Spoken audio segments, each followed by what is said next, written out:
Let us go through conditionals in Python. We typically use if-else for conditionals. Let us perform a few tasks to understand how conditionals are developed using Python as programming language. We'll create a variable I with 5. Then we'll write a conditional to print whether I is even or odd. So this is how you can assign 5 to I. I is of type integer and it have 5 in it.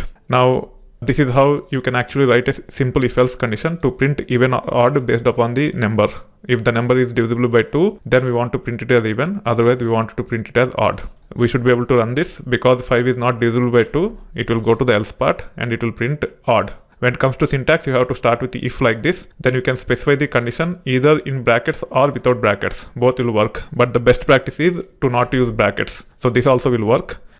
This is the best practice. Then you have to end the if specification with colon like this. Then you can actually provide whatever logic you want to execute when this condition is true. Then you can specify else. Else also has to end with colon like this. Then you can actually specify the logic whatever should be executed if the condition is false. In this case, we are just printing whether even or odd. If you want, we can actually develop a complete code depending upon the business requirements. Now, when it comes to traditional programming languages like C, C++, Java, etc., there is something called as ternary operator. This is how it will look like. So you will specify the condition. It need not be in the brackets, but I'm using brackets here. Then the question mark. After question mark, you have to pass the logic which needs to be executed if the condition is true. So let me specify it as on true. This is just a pseudocode. Then colon, then on false. So if the condition fails, it will execute the logic which is provided after the colon. If the condition is true, then this will be executed. This is how a typical ternary operator is provided as part of programming languages like C, C++, Java, etc. When it comes to Python, this is how a ternary operator look like. So you just have to specify on true first. The syntax is like this: on true, then condition. Then you have to say else, on false. Now in this case, if I is divisible by 2, we want to print it as even. That's why we have print of even like this. Then the condition to check if I is divisible by 2 or not. Else, whatever logic that needs to be executed if the condition is false, which is nothing but print of odd. So this is how the ternary operator look like in Python. When it comes to traditional programming languages such as C, C++, Java, etc., this is how the ternary operator look like. Now let's improvise it to check if I is 0 and print 0. But if it is even, it will print even. If it is odd, it will print odd. This is how you can actually specify multiple elses. So in this case, if I equal to 0, we are saying I is 0 like this. So in this case, we don't need to specify the brackets because 0 is not a variable. We just have to hard code like this. However, if I is divisible by 2, then I want to print the value of I and I want to say is even. This is one of the way you can actually pass the variables to the print statement and print whether I is even or not. In this case, I will be replaced with the actual number. And then if it is odd, this will be executed. Now to take the input from the user, we have a function called as input as part of Python. We are leveraging that and we are typecasting it to int because we want to pass integer numbers and we want to check whether the number is even or not. So that being said, I can run this. It will prompt me for the number. Let me enter 5 here and hit enter. Then 5 will be assigned to I. Now we should be able to run this and you can check that it have printed 5 is odd because none of these two conditions are satisfied. Now if I run this again and if I enter 0, we need to hit enter here. We need to enter the number and we have to hit enter. Then only the number will be accepted into I. Now we should be able to run this and it says I is 0. If I enter even number here, let's say 10.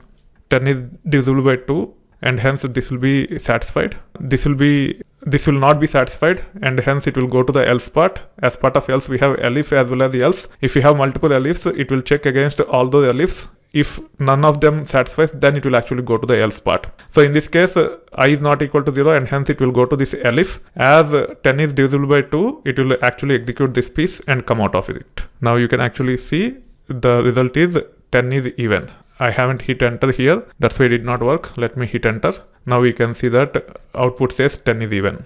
There is something called as none in Python. It is special object which represent nothing. At times we need to check against none, especially when we take care of database operations or database programming. There might be null values in the database tables. We want to process those as part of the Python as programming language. In that process, we might have to compare against none. If that is the case, this is how it will look like. In this case, I am using ternary operator. I am saying print not none. If n is not none, we don't need to say n not equal to none or anything. We can just say if n. If it is not none, it will just return true. Otherwise, it will return false. So in this case, when we say if n, if it is not none, it will print not none. Otherwise, it will print n, which is nothing but none. In this case, n is assigned to none. That's why you see none here. However, if you actually improvise like this, and then if you try to copy paste this, and let's use traditional if condition, then this one. In this case, I am saying n equal to, or we can even say I equal to, then we can say if I print not none, else print n. So in this case, if you want to specify in one line, you can specify like this if you use conventional if else. If it is ternary, columns should not be there. If it is not ternary operator, columns should be there, but we can specify in one line. Even this one can be moved to one line like this. Now we should be able to run this. As 10 is not none, it is saying not none. Or we can also improvise on it by saying f of, in curly braces, I is not none like this.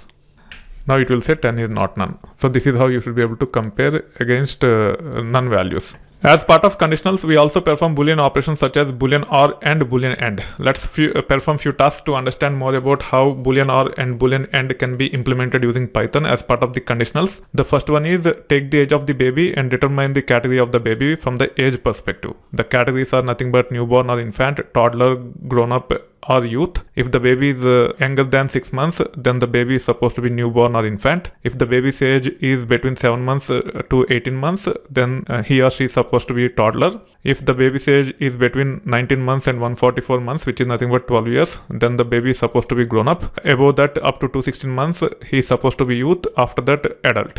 Now we'll be taking age as input. It can be in months. Let's take the example of 60 months, which is nothing but 5 years. As per these rules, the baby is supposed to be grown-up baby. Now I can hit enter. Now age contains 60, which is of type integer. Now this is how the if condition can be developed. So if age is less than or equal to 6, then print newborn or infant. Else if the baby's age is between 6 and 18, which is nothing but months here, then we need to print toddler. So this is nothing but an example for Boolean AND. Similarly, if the age is between 18 months and 144 months, then the baby will be printed as grown up.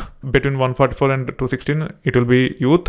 Otherwise, it will be adult. So this is how you should be able to leverage Boolean AND operations using this syntax. Now we should be able to run this. As we have provided 60 as input for age, it have printed grown up. If you actually run this again and if you give 5 months, then it will be newborn or infant.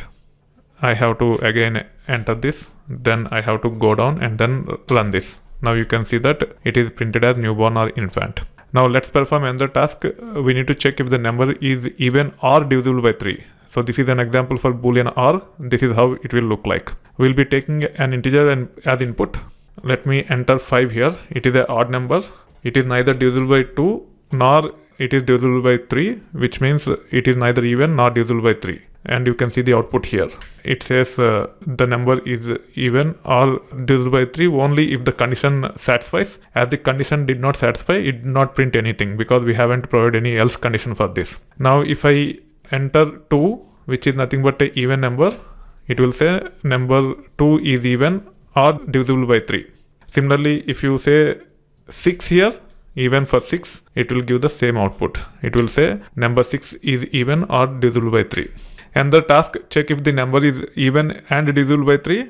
We are again taking the number here. Here, if number is divisible by 2 and number is divisible by 3, then it will actually print number is even or divisible by 3. Actually, it is and divisible by 3, not or. If number is only divisible by 3 but not even, then it will say number is divisible by 3 but not even. If number is even, then it will just say number is even but not divisible by 3. This is how you can actually develop the if conditions with Boolean AND operator to take care of tasks like this. So let's give a number 5 here. it does not satisfy any of these conditions, and hence it will just return nothing. You can see here it did not print anything. However, if I give the input as 6, it is both even and also it is divisible by 3. For that reason, it will say number 6 is even and divisible by 3. Let me run this and you can see the output here. So this is how you should be able to perform Boolean AND or Boolean OR operations. You can also use negation operation. There is a operator called as not. You can leverage that and you should be able to take care of the negation also. So let me take care of an example here. So in this case, let's take the input. We will be using the same one here. Let me take it as 10. So instead of saying if I mod 2 equal to 0, I will say if not I mod 2 equal to 0. If I mod 2 is not equal to 0, then we have to print odd, right? So this is how the negation will look like. If not I mod 2 equal to 0, then we have to say print f I is odd, because if it is not divisible by 2, it is odd. You can actually run this because we have passed 10, which is divisible by 2. It did not print anything. However, if I actually enter 9, which is not divisible by 2, it will actually print 9 is odd. You can see the output here. Let me hit enter here and then you can see the output. 9 is odd. This is how the negation can actually be used to actually take care of negation operations on top of the conditions. Not is the operator which we can leverage for the negation purpose. So this is how we can actually write simple if conditions as per our requirements. We will actually look into a lot more complex examples as we get into advanced topics such as collections and so forth. For now, if you practice these if else conditions and if you're comfortable with those things, you are good to go. Even as part of the next topic, when we talk about for loops, we will be using these if conditions as part of the for loops also, and hence you will be a bit comfortable with the if else conditions by the end of the next topic. And also as you go through the course, you will be writing a lot of code using loops, conditions, etc. So even if you are not comfortable by the end of this module or section, you should be able to take care of those gaps as you get into advanced topics at a later point in time.